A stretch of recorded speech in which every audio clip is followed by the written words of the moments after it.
Nesse vídeo vamos tratar das fontes do direito.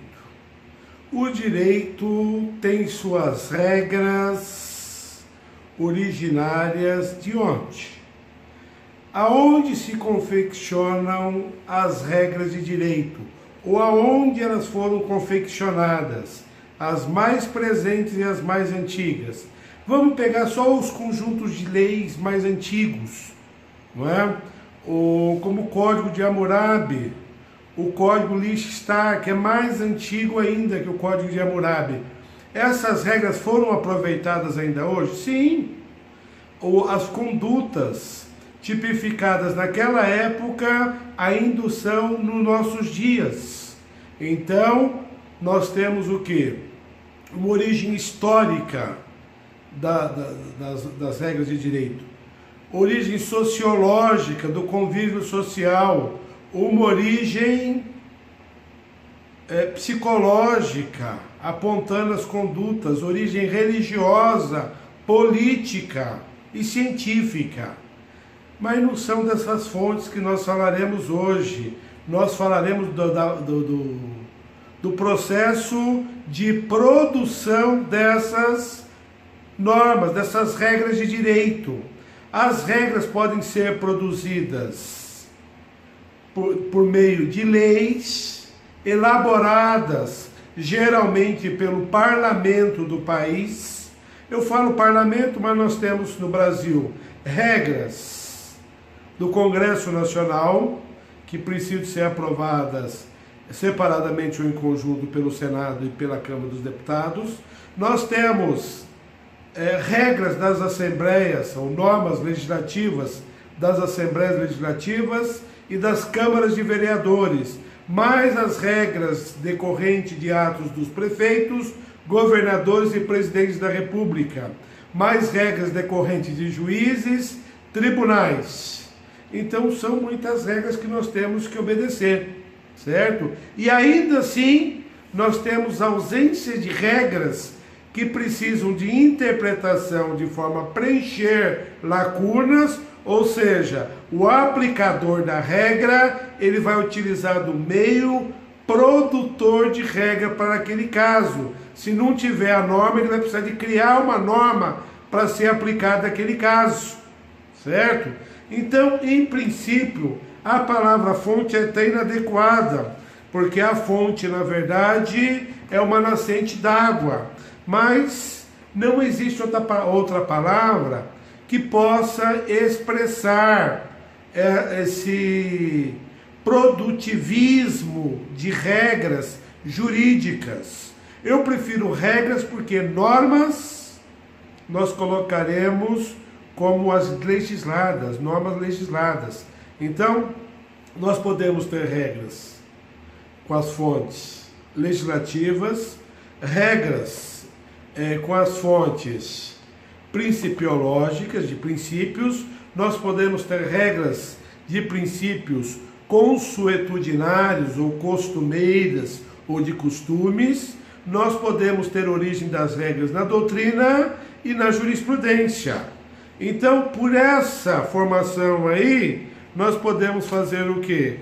Já começar falando sobre a mobilidade das regras. As regras nascem em uma localidade e acaba indo para outra localidade, certo? Existe também uma hierarquia dessas regras, as que têm valor mais impositivo e menos impositivo, a depender do sistema legislativo adotado pelo Estado, certo?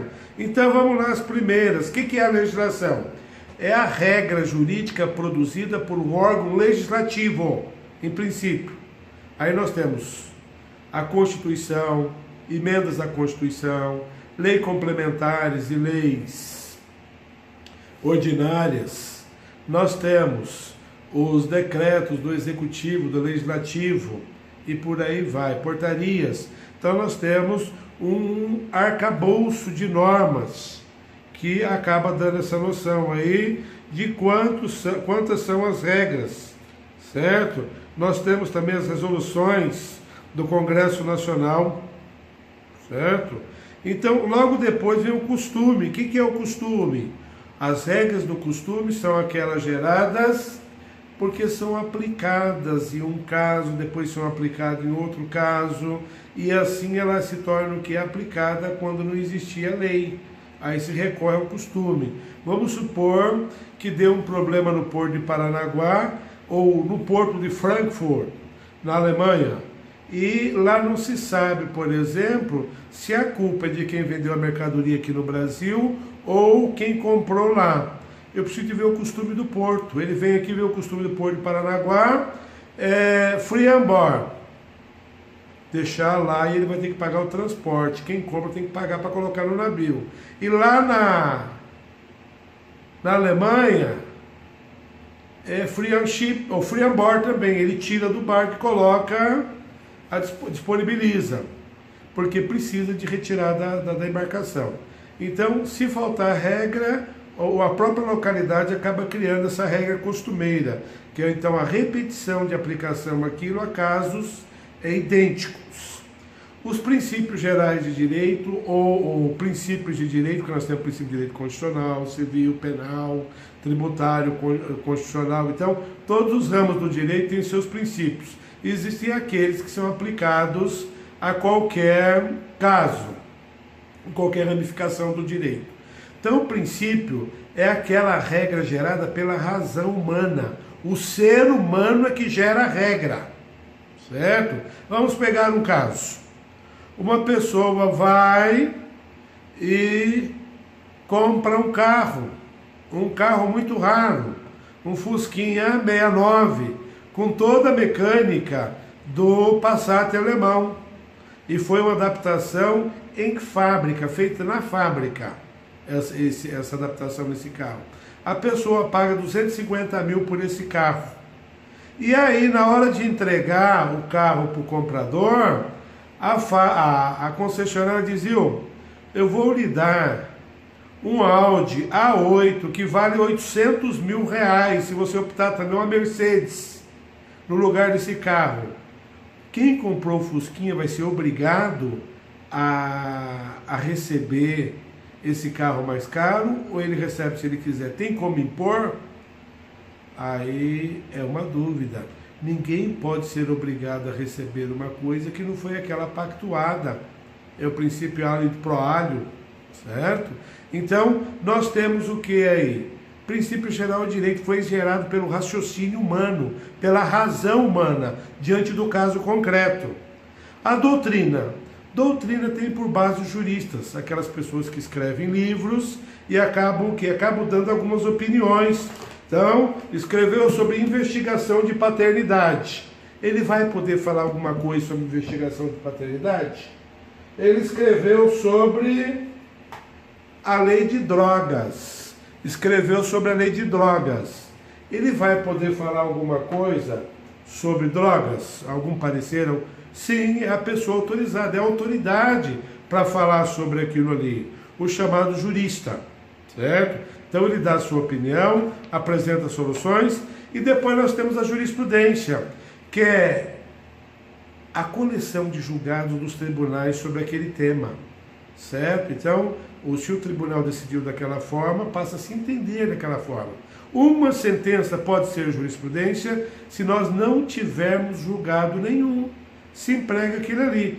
Então, para um juiz, eu posso apresentar uma sentença mesmo dele para ajudar ele a decidir aquele caso? Claro, para ele vai ser jurisprudência. Ou mesmo de um outro juiz.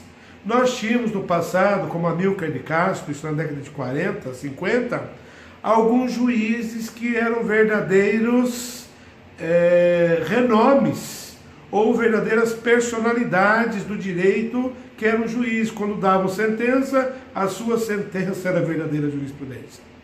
Isso daí, claro, foi diluído no Brasil, os cursos, as formas que nós estamos cursando direito, e isso acabou, de certa forma, não é? Nós não temos mais essa situação. Então, a jurisprudência, essa repetição, acaba gerando essa regra. A hierarquia das fontes. Então, o Brasil é positivista, ele adota a lei ou sob o império da lei. A Grã-Bretanha, ela já adota a jurisprudência. A legislação não vem primeiro, vem a jurisprudência.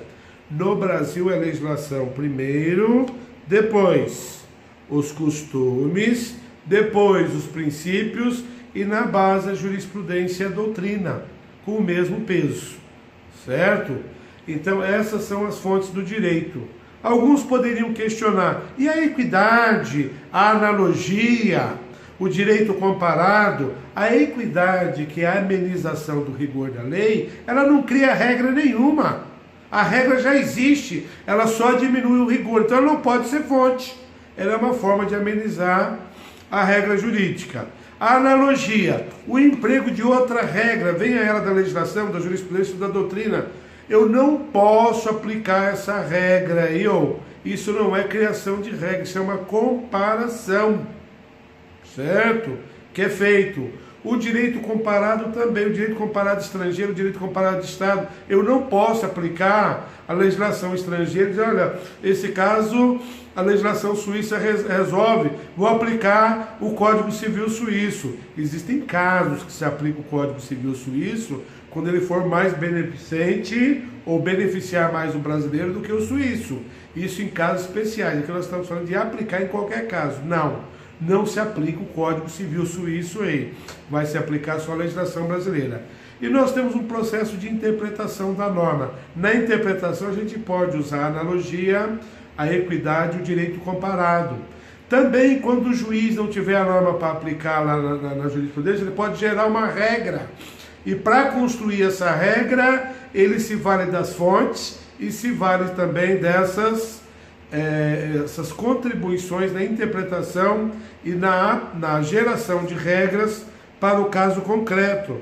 Então a analogia é por demais interessante, como direito comparado, mas o nosso ordenamento jurídico, ele não permite que a gente inverta essas regras aí. E dentro dele nós temos a divisão, direito constitucional e o infraconstitucional civil, penal, tributário, previdenciário, trabalhista. Então nós temos um rol aí de direitos infraconstitucionais que são regulamentados pela legislação. Direito administrativo, daí que conta com a lei, essa lei complementar e também resoluções, portarias, decretos e por aí afora, não é? Então as fontes do direito são o quê?